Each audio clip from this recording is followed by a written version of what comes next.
Good evening, and welcome to this, our first podcast for the fight against free kill laws. Welcome to the Fight Against Free Kill Laws with Ed Salazar, where we give a voice to those who have suffered firsthand from medical malpractice. In Florida, families devastated by medical negligence are left without justice because of a law many don't even know exists. Florida's free kill law prevents families from holding doctors accountable. These are real stories with real loss and no justice. Contact Ed at 561-239-2417 or visit afreekill.com. Today we uncover the truth, share real stories, and demand change. My name is Ed Salazar. I'm a registered respiratory therapist, a certified pulmonary function technologist, and a registered polysomnography technologist. I've worked in healthcare for over 50 years. I've been involved in every facet of healthcare that a respiratory therapist can be involved in. I've worked in intensive care units from neonatal to adult. I've worked in ground and air transport, and I've been an educator. And with all that experience, nothing in my career was able to prepare me for the events of April 9th, 2009. What is a free kill? Well, this is something that we're going to try to explain to you and make clear how frequently it happens and the consequences of these laws. How did we get here? In 2009, my youngest son, Christopher, was a passenger in a vehicle that was T-boned at an intersection, and he suffered a very, very severe right frontal lobe injury from that accident. Through some tremendous work by first responders, he was extricated from the car and airlifted to a trauma center. After he had been at that trauma center for about an hour, I got a phone call. This was 1, 2 o'clock in the morning, and the ER nurse told me that it would be in my best interest to get down there as soon as possible. Now, I'm a respiratory therapist myself, and I worked many years in emergency rooms, so I understood the gravity of what this meant. When I got to the emergency room and saw my son intubated on a ventilator, he had the breathing tube in his windpipe connected to a ventilator, and just some terrible, terrible disfigurations in his face. I didn't need the ER surgeon to tell me that this was a very serious situation. The neurosurgeon came in and he told us that they were going to take him to the OR, and depending on what they found there, they would be able to tell us what kind of outcome to expect. We dropped down to our knees and we began to pray. After about an hour, the neurosurgeon came in to see us, and you could just see a very slight grin on his face. And I knew immediately that he was going to tell us something good. They said that the pressures, his intracranial pressures, the swelling as the consequence of the trauma, were not as bad as they thought they might be, and that he was going to be sent to the intensive care unit. We were just so very grateful. Now, Christopher continued to improve every single day for 18 straight days.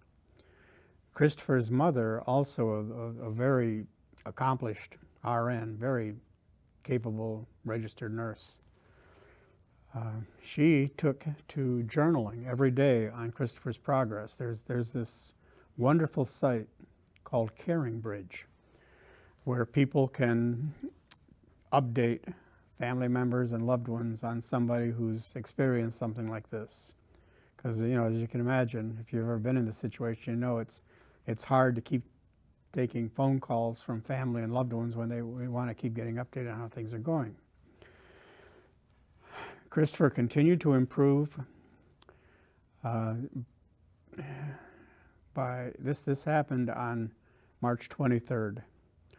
By April 1st, he had been weaned successfully from the ventilator. He was taken off the ventilator and he was breathing on his own. He continued to show improvement every single day. On the 19th day was the only day that either his mother or I were not there first thing in the morning.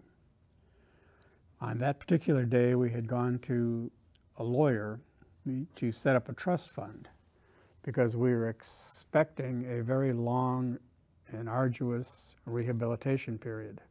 And Christopher had 2 young daughters. They were 6 and 3 years old. When we got done with the lawyer, I dropped Kathy, Christopher's mother, I dropped her off at the hospital. And I went on home to take the rest of the family, my daughter-in-law and everyone, to my house. And I came back to the hospital, excuse me. When I got up to the ICU, Kathy had a very concerned look on her face, and I asked her, you know, what was wrong. And she says, well, when I got here, you know, the tube just didn't sound right. And he was tachycardic, he had a very fast heart rate, his saturations were dropping. By this time they had him on 100% oxygen.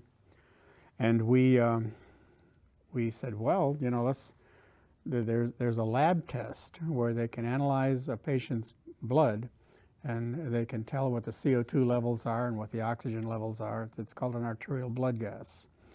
We asked for this test to be done because he had been doing so well that pulmonology had actually signed off the case. So it had been 5 days or so since he had had one of these tests done. When the results of the test came back, it showed very, very clearly that he had been suffering from malventilation for quite some time. He was in what was called a compensated respiratory acidosis. And the only way the body can do this is to retain bicarb. He had never been administered bicarb to fight the acidosis, so his body was attempting to compensate for the buildup of CO2. When they tried to manually ventilate him and to be sure his airway was clear, he immediately started turning blue. He lunged forward, and almost instantly we were in a full code blue, a resuscitation situation. I was standing at his bedside when this happened. After about 30 minutes of trying to revive him, in the 31st minute, our son was pronounced dead. Now, Christopher had a normal, healthy heart and lungs. He had normal, healthy liver and kidneys.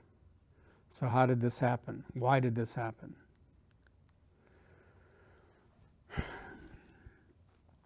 That brings us, you know, this was the first tragedy that we suffered.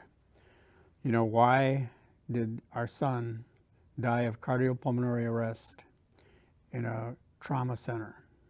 It shouldn't have happened. Up until the day of his arrest, we were completely satisfied. We were very, very pleased with the care that he had been given. Something had gone wrong, something that had either been undetected or unreported, and we couldn't tell the difference. Now, after a few months had passed by and the grief started sharing space in my heart with anger, I started to question. I said, you know, what happened? You know, we requested the medical records, and there's a sheet it's called a MARS form, and it documents all opioids that a patient are given. And we found out that while Christopher was on the ventilator, he had been giving morphine and Ativan daily to help them manage him. Neuro injuries, patients can be very difficult to manage. I understand this. But on the day that he had been weaned off the ventilator, there was a written order to reduce and suspend the morphine and the Ativan. When we looked at the MAR, we found out that he had continued to receive these medications. Now, these medications, in addition to relieving pain, they also are respiratory depressants. So even though he was off the ventilator, he continued to receive these medications. We began to see that, clearly there had been some sort of an error, some sort of a medical error had taken place, which led to him being resuscitated and losing the battle in the resuscitation. So this prompted us to look into a malpractice case. And this is when I found out about something that, at this time, I had been working in hospitals for over 30 years. I had actually worked in this hospital system that, Christopher was staying at, that he was a patient at. And I learned, after talking to 3 different legal teams, about something called sovereign immunity laws.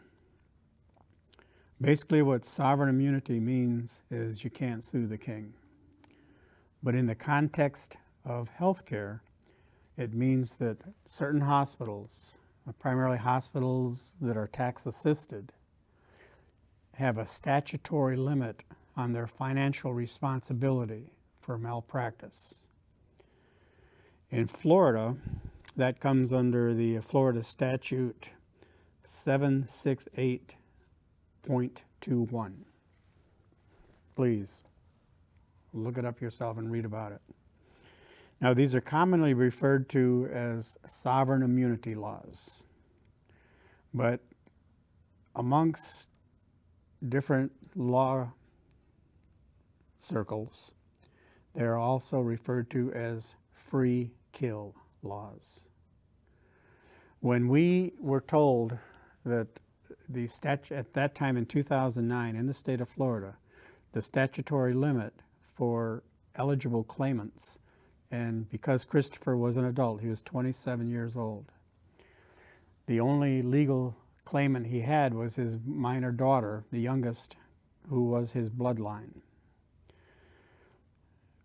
Lawyers told us that it would take us at least $200,000 to $250,000 to bring the case to court. We were told that the only recourse we really had was to go to mediation. So we went to mediation.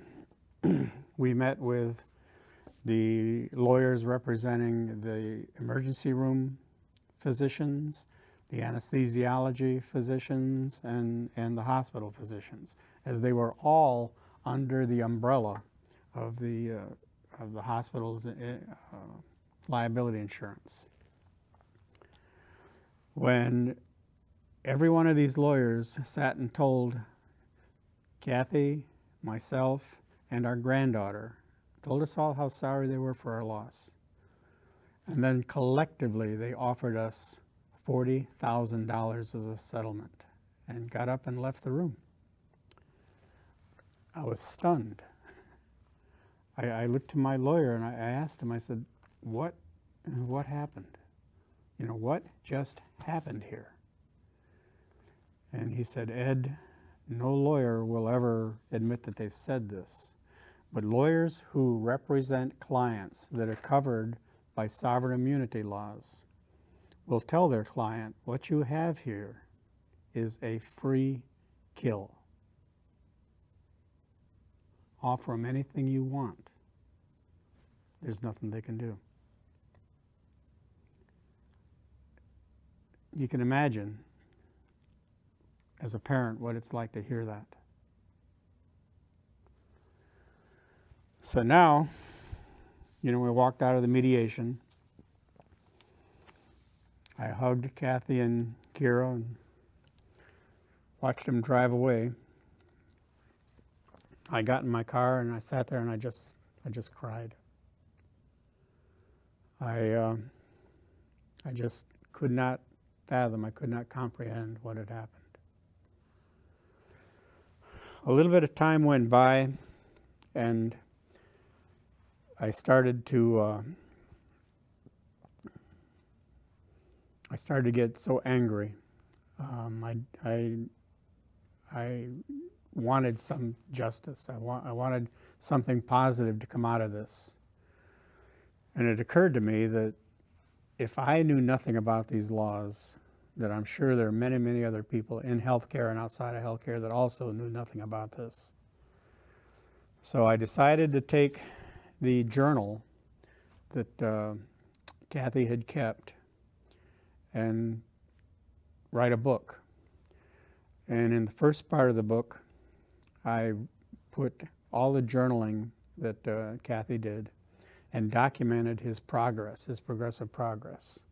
We also had copies of his lab work. We had copies of his medication sheets. We had all of this information. In the second part of the book, I talked about the experiences that we had dealing with this legal system. I started doing research, and I learned that there was a study done, a very controversial study, that was done by Johns Hopkins in 2016. And the conclusion of their study showed that there could be somewhere from 250 to 400,000 deaths a year in the United States as the result of medical error. Now, if these statistics are true, what that would be equal to would be, if you could imagine, two jumbo jets colliding every day with no survivors. And if this is true, how can something like this happen in the United States without anybody being aware of it? Well, the thing you got to know is there are over 6,000 acute care hospitals in the United States.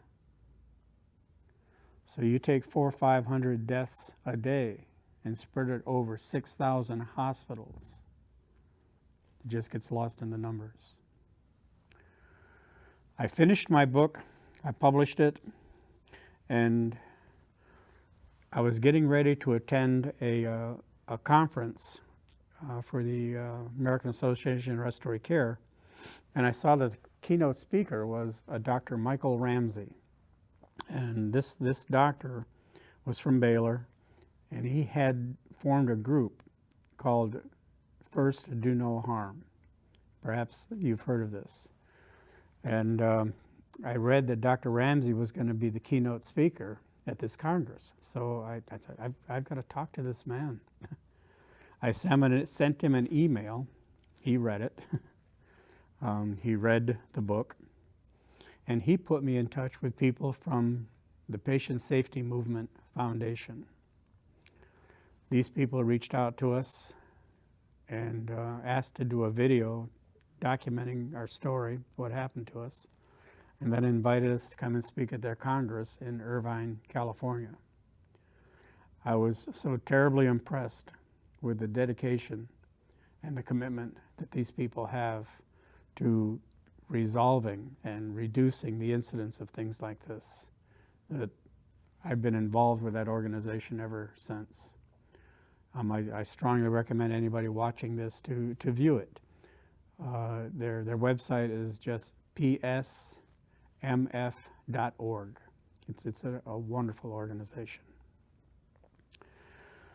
Now, back to how often medical errors occur. I downloaded the current results from the CDC on leading causes of death. They've got cancer, they've got accidents, unintentional injuries, COVID, stroke, chronic respiratory diseases, Alzheimer's, diabetes, nephritis, chronic liver disease. There's nothing on here about medical error. Why is that? At one of these patient Safety Foundation meetings, I met a lady, Julie Summers, Dr. Julie Simmers, and she put out a very interesting paper which pretty much has the conclusion that the reason that medical errors are so underreported is that there's no code for medical error. If someone passes away from a heart attack or they pass away from a stroke, there's a code for that that is reported to the CDC, and they tally their statistics on mortality in the United States. There's no code for medical error, yet we know they occur. My son's death certificate is proof of this. On my son's death certificate, something that no parent should ever have to look at. On my son's death certificate, it says that he had a blunt trauma to his head that was the consequence of an automobile accident, and then suffered bilateral pneumothorax, which meant that he had 2 collapsed lungs, and I forget the third. But none of these indicated that it had anything to do with medical error. Clearly, based on the lab results that we had, the medication records that we had, there was an error. Why was it not reported? It's a flaw in the system. So that, my dear friends, is why we decided to do this podcast. My intention is to invite anyone who listens to this. If you know somebody or you yourself have had an experience like this, and people want a voice, they want a platform to talk and to air it out, I want this to be the place. If you feel that this podcast as the content is useful, relevant, and something that people should know about, please like and share.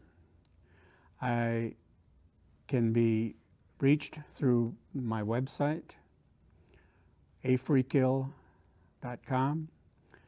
I have an email that you can contact me at that is ejsalazar, SALAZAR 64@outlook.com. My telephone number is 561-239-2417. In future podcasts, we will have some additional information for contact information. There is actually a third motivation I have for doing this podcast. There's a belief, and I've heard it credited to different cultures. I've heard it credited to Native Americans, that they talk about the second death. And the second death, they say, is when someone passes, the last time their name is spoken, they die again. My son, Christopher John Salazar, will not have a second death. Thank you. Thank you for watching The Fight Against Free Kill Laws with Ed Salazar, where we interview those who have dealt firsthand with medical malpractice. Families are devastated by medical malpractice and left with no justice. This isn't just a loophole. It's a failure to protect the ones we love. It's time to change the law. It's time for accountability. Contact your state legislatures, visit afreekill.com for more information on how to help, or contact Ed at 561-239-2417. Because every life should matter.